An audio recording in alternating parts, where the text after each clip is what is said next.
నెలకు 20 లక్షలు కడుతున్నారు. మన భూపాలపల్లి మైలాటిగిరి కళాశాల అయితే మన వరంగల్లో 8 లక్షల కిరాయి ఇచ్చి అద్దె భవనాల్లో నడుపుతున్నారు. వాటన్నిటికీ ముఖ్యమంత్రి గారికి చెప్పాం. ముఖ్యమంత్రి గారు మనకు బాగా సన్నిహితుడు. ఈ నియోజకవర్గంతో మనకు సంబంధాలు ఉన్నాయి.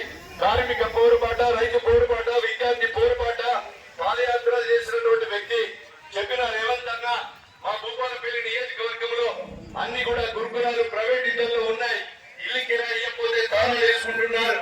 పిల్లలు రోడ్డు మీద ఉంటున్నారని చెప్పగానే 146 కోట్లు అంటే 146 కోట్లు మన భూపాలపల్లికి ఇచ్చి గాంధీనగర్ గుట్ట 157 ఎకరాలు గతంలో మీ ఓట్ల ద్వారా ఎన్నికైన కేసీఆర్ ముఖ్యమంత్రితో లీజు రాయించుకొని వాళ్ళ సొంత ఫ్యాక్టరీలు పెట్టుకుంటుంటే ఆ భూమిని రిటర్న్ తెప్పించి 40 ఎకరాలు ఎడ్యుకేషన్ కు 40 ఎకరాలు రాసిచ్చి ఒక్కొక్క బిల్డింగ్ భవనం 25 కోట్లతో 6 భవనాలు, అదే విధంగా 146 కోట్లతో పేద పిల్లల కొరకు మేము విజయదశమి రోజు శంకుస్థాపన చేసి పనిని కూడా ప్రారంభించబోతున్నామని మీకు ఈ సందర్భంగా తెలియజేస్తున్నాం.